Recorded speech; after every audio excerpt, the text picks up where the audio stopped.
HELLION is a multiplayer space survival game. It is set in a distant star system amidst the ruins of mankind's first interstellar colony. It combines mystery and survival in a world that feels as real as it is deadly.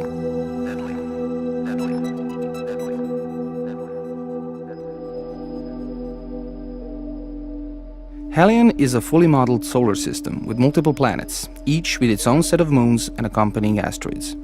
All in-game objects are bound by realistic orbital mechanics and Newtonian physics. Everything is constantly in motion, from planets and moons to ships and stations. In order to stay alive in this world, you will need to learn how to use these features to your advantage, whether you are spacewalking or flying a ship. Learning how to move and fight in zero gravity is no small feat. The concept is easy to understand and get into, but hard to master, and will present a challenge for any player.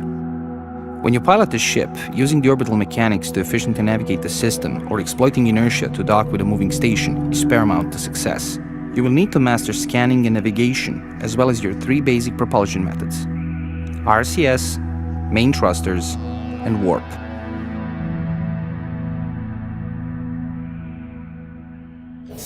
When you wake up for the first time, you start in a small life support module with a basic ship, and you must quickly explore your surroundings for salvage or risk running out of air, fuel, and power. Remember that everything you do comes at a price. In order to stay alive, you need oxygen. To make oxygen, you need resources and power, but everything around you is slowly falling apart.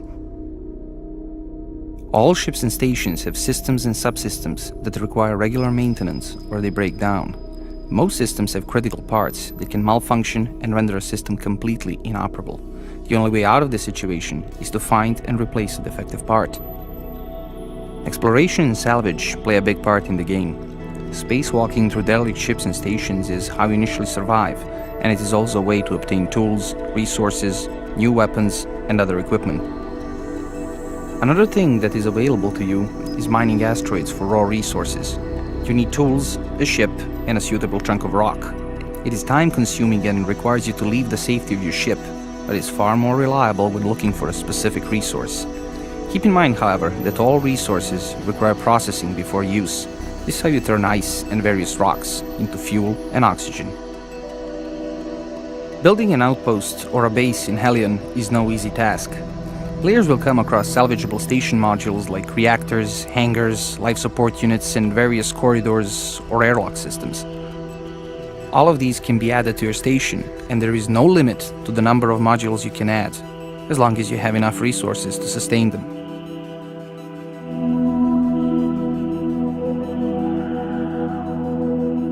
Player interaction is the cornerstone of gameplay in HELLION. How you interact with others defines your playstyle. You can choose to play solo and avoid others, or you can choose to cooperate and form a competent crew. You can also gather a group of cutthroats and profit from death, misery, and hard work of other players. Building and maintaining a large station is a time-consuming process. Same goes for mining and salvaging. Having a friend help you out will drastically reduce the time these actions take, and therefore your consumption of fuel, oxygen, and other resources. There are no restrictions in player interactions, so how you choose to act is entirely up to you.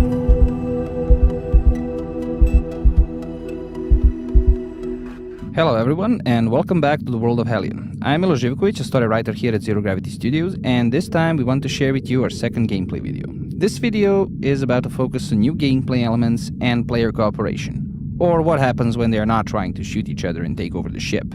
So the three main features that we have in this video are asteroid mining, station building, or salvaging, however you want to call it, and a brand new ship for you to play with. So this ship is a basic utility vessel and the first ship the players will have access to. This is a basic or stock version of it. As you explore the system of HELLION and gather additional tools and resources, you will be able to upgrade and customize it towards your playstyle.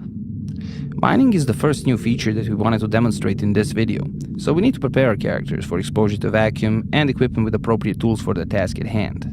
Now this is the hand drill, the most basic mining tool you can have. It comes with a battery and a canister, so it cannot operate indefinitely, but it is more than adequate for all the early tasks in the game. It can also be used as a weapon if you find yourself in a really bad situation.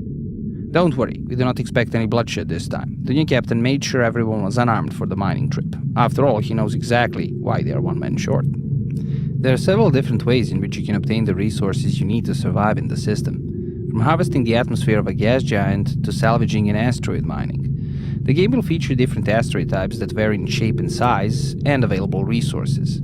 Some of the larger ones, like the ones you can see before you, will have normal orbits that you can always revisit in case you need some extra ore, while the others you will have to look for as they cross paths with the planets in the system. In this case, you will have a limited window of opportunity to harvest the ore that you need, so having a friend to help you out during the operation or in case something goes wrong is probably a good idea.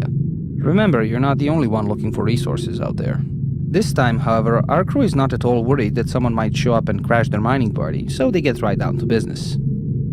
Mining asteroids can take a very long time, especially if you have a big task ahead of you that requires large quantities of ore, like fixing your ship after a skirmish or restoring a derelict vessel so you can add it to your fleet.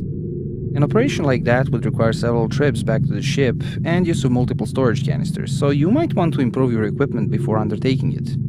This is why having a friend or two with you is helpful, as they can help save a lot of time by bringing fresh batteries, additional RCS fuel, and spare canisters. The other option would be to repair and upgrade your ship with a specialized mining module. Outfitting your ship with one might not be easy, but it is well worth the investment if mining is the name of your game. Also, keep in mind that various asteroids and meteoroids will have different types of ore and in different quantities, so you might actually require a lot more than just one trip to finish the operation you have planned. The mining operation is complete, although we might have cut down on the necessary time just a little bit, and the crew is finally returning to the ship.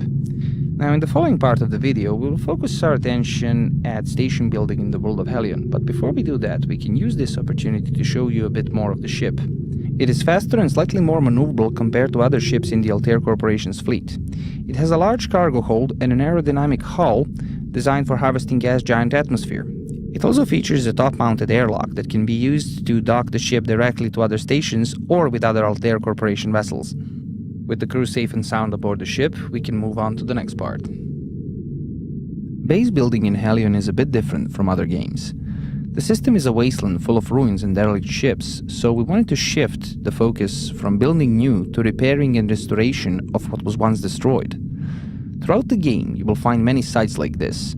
Some modules will be severely damaged or destroyed, while others may need extensive repairs to once again work as intended. Some may be so damaged, in fact, that looking for a new site might be more efficient than repairing the model that you've just found.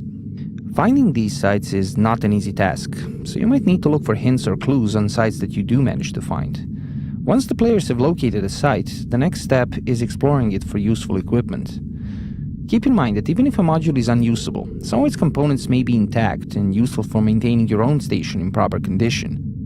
In this case, our crew had decided to build themselves a new home at this location, but connecting various modules even in decent condition is somewhat complicated. This part is the power supply module. It is the heart of any proper space station, and probably its most important part.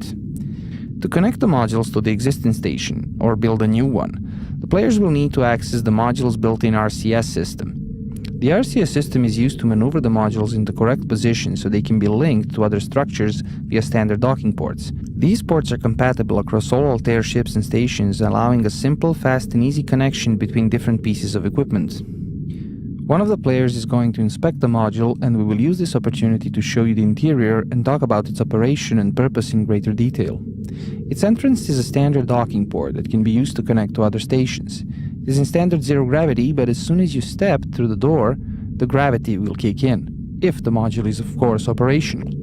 This is probably one of the largest modules that you can find, second only to the cargo hold or a massive warehouse. It is a hot fusion reactor based on the designs of the 20th century, such as the tokamak and the ITER facilities. It runs on hydrogen isotopes and produces an incredible amount of energy that is then stored inside its massive capacitor banks. Only one such module can provide power and gravity for an entire station if maintained and refueled at regular intervals. Compared to this system, the solar panels look tiny and insignificant indeed. The Altair version is designed to function reliably in all conditions and therefore has a sturdy interior and strong outer plating that protects it from the elements and other harmful conditions. One of the players has successfully linked up with the RCS system on one of the smaller corridors. In certain cases, players may be required to refuel the system before the module can be moved. The other player now moves outside to observe the docking procedure.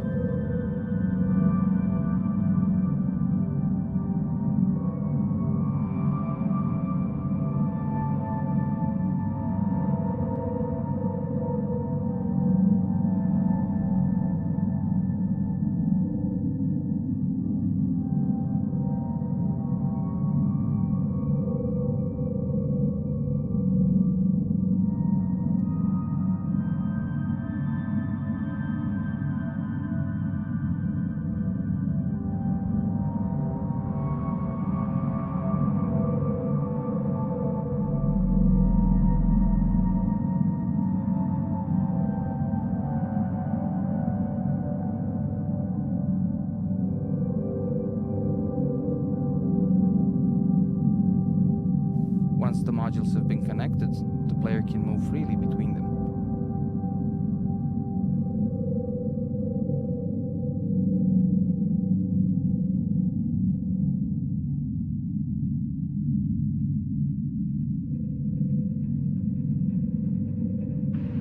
One down and one to go.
And now we get to see the interior of the completed structure. With all the connections secured and the foundation of the new base set, the crew can finally take a few moments to rest and celebrate a job well done. Hello everyone, my name is Milo Živković and I'm the story writer at Zero Gravity Studios. Today we want to show you an extended version of our early gameplay footage with some added commentary to explain some of the game's features. Keep in mind this is early pre-alpha gameplay as the game is still heavily in development.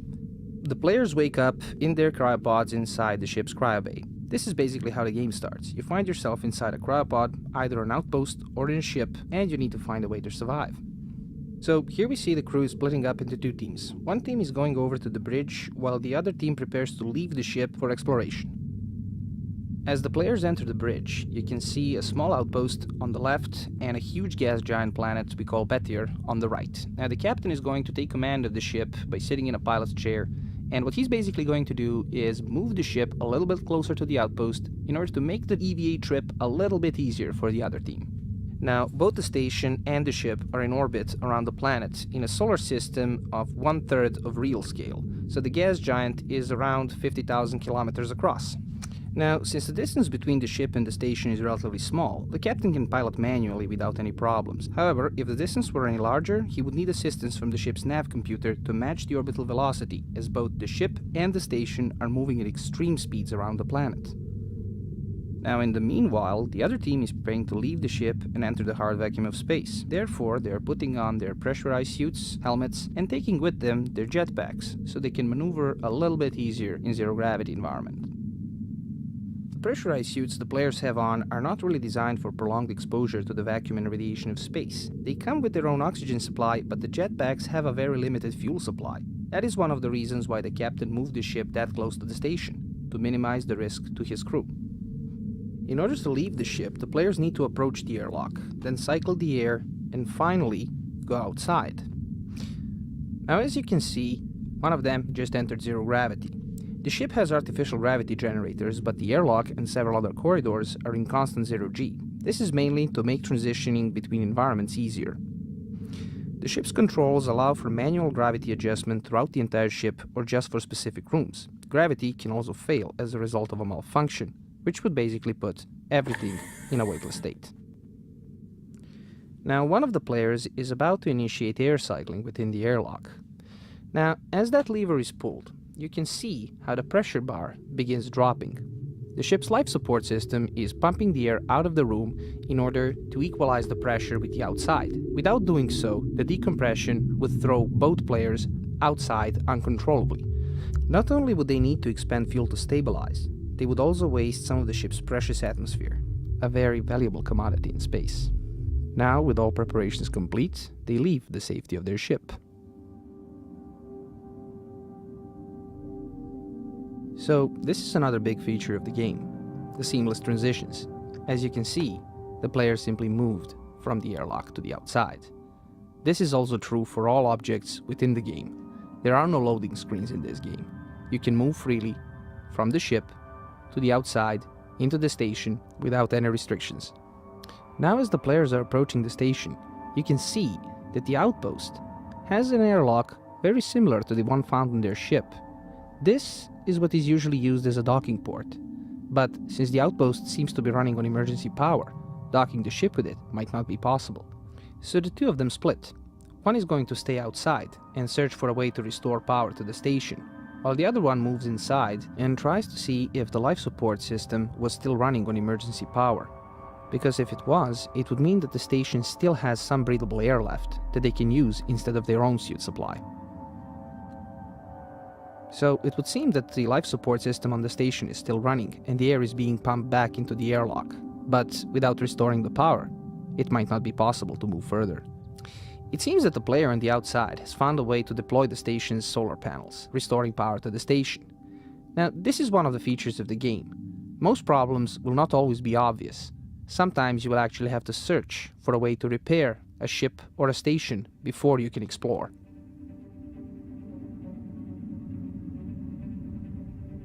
With power systems restored, the station springs back to life. The players can now move further into the station in search of valuable equipment and resources they can salvage. All the while, the captain is carefully watching his team from inside the ship, keeping a close eye on all of their actions. However, once both players are in the station, he will no longer be able to track their actions. And in certain cases, even radio communication may be impossible. Now inside the station, both players move forward. With power restored, the doors will let them in. One of them moves into the room and immediately spots a rifle. And not only that, there is also armor and ammunition within the station. As you can see, the station's interior was designed specifically for zero gravity, and the station itself is very well preserved. This is a rare exception, as in most cases, players will have to move through ruined outposts and derelict ships. For now, both players seem content with just the weapons they found, and they move back towards their ship. Here we are going to fast forward a little bit, skipping the entire air cycling routine. As both players leave the station and go back to their ship, we have fast forwarded time a little to show you another example of the game's mechanics. As you can see, the ship is now only visible as a silhouette. This is because the sun has set behind the planet, leaving them in complete darkness. As both players had turned on their flashlights, they can see other players moving on the bridge. The captain is also watching his team return from their mission, eager to find what loot they've salvaged. We'll use this opportunity to show you ship's outer hull a little bit. This is one of our medium-sized vessels, and the game will feature ships both larger and smaller than this one. And here you can see orbital mechanics at work. As the sun slowly rises from the horizon and illuminates both the ship and the players on the outside. It gives us the opportunity to show you the ship in greater detail, as you can see when the players turn around. This ship is very robust. It's an industrial excavator designed for heavy mining and salvage operations in deep space, and it actually requires a crew of several people to run at full efficiency. Now, we did mention that it is a medium-sized vessel, but it can still serve as a mobile base or a home for several players. So, the players are finally returning from their exploration mission, and once more, we're just going to skip to the entire airlock cycling routine. The players are now back in full gravity, but it does seem that something is amiss, as they don't look ready to surrender their salvage just yet. And judging by their actions, it looks like they're planning a takeover. Here, they kill one of the former crew members on his birthday, and it looks like Captain Dimbe is about to be relieved from duty. This is another important feature.